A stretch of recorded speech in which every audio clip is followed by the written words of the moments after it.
जय जवान जय किसान। मैं मुन्ना लाल सक्सेना, जिला प्रभारी भारतीय किसान यूनियन भानु, प्रदेश महासचिव भारतीय कृषक एसोसिएशन। आज हमने गंगा की तराई क्षेत्र के लोगों की समस्याओं के संबंध में ज्ञापन श्रीमान उप जिलाधिकारी महोदय को दिया, जिसमें गंगा की बाढ़ से लोगों की फसलें खराब हो गई। फसल खराब होने के बाद बाढ़ से सड़कें खराब हो गई। ऐसी तमाम समस्याओं के लिए ज्ञापन दिया गया। गंगा नया रास्ता बरसात के समय बनाती हैं। कभी गंगा उत्तर की तरफ चली जाती, कभी दक्षिण की तरफ चली जाती। 10 किलोमीटर का फासला है, परंतु यहाँ वन विभाग के लोग जो किसानों की जमीन है उसको अपना बता रहे हैं कि जमीन हमारी है, उनको रोका जाए। 600 बीघा जमीन गैर जनपद के किसान जोते हुए हैं। ऐसी जमीन जो जनपद फरक्काबाद के किसानों की है, वो गुंडई और दमंगई के बल पर जो है जमीन जोते हुए हैं। बाहर से किसानों के मकान पानी घुस गया, मकान में पानी घुस गया है।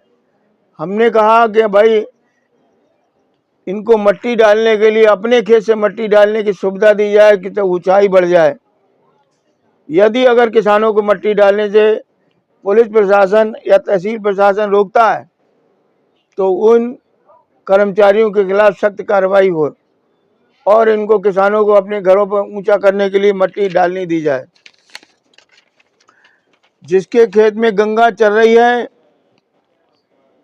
उसको मछली का ठेका दिया जाए और उसी को बालू खनन का ठेका दिया जाए, क्योंकि गंगा जो है उसके ही खेतों में चल रही है।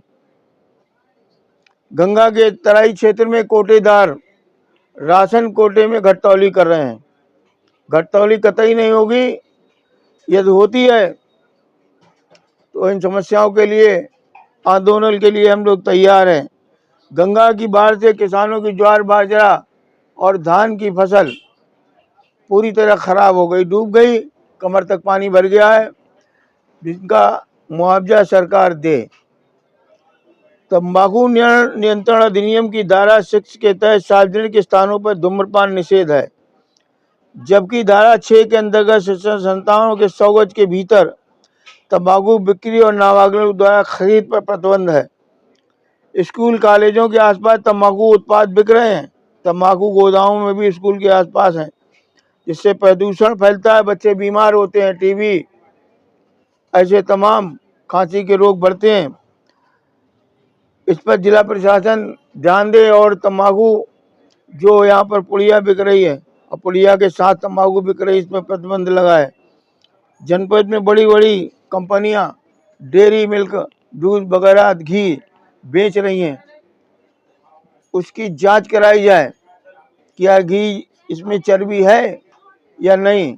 इसमें सभी लोग लिख रहे हैं कि सैचुरेटेड फैट। सैचुरेटेड फैट वो जानवर, मरे हुए जानवरों की चर्बी से निकलता है। मैंने गूगल पर सर्च करके देखा, जो जानवर मर जाते हैं वो गंगा किनारे और अलीगढ़ वगैरह जहाँ जानवर ज़्यादा कटते हैं वहाँ इनकी चर्बी निकाल कर और देसी घी में मिलावट हो रही है। ये देसी घी मानक के अनुसार नहीं है, इन पर कार्रवाई होनी चाहिए।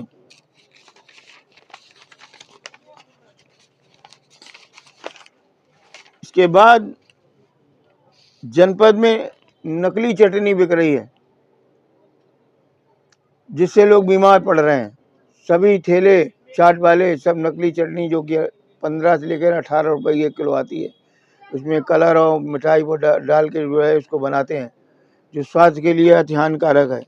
रेलवे स्टेशन कायमगंज के वाहन ठेकेदार अपनी वाहन का ठेका जो उनका अलग से है, लेकिन टेरी वालों से जो है 30 रुपये प्रतिदिन के हिसाब से वसूल कर रहे हैं। इस वसूली को रोका जाए तत्काल। यदि इन समस्याओं पर कार्रवाई नहीं होती है, भारतीय कृषक एसोसिएशन और भारतीय किसान यूनियन भानु अनिश्चितकाल के लिए धरना तहसील कायमगंज में लगाएगी। इसके लिए शासन प्रशासन खुद जिम्मेदार होगा। जय हिंद, जय भारत, जय भीम, जय जवान, जय किसान।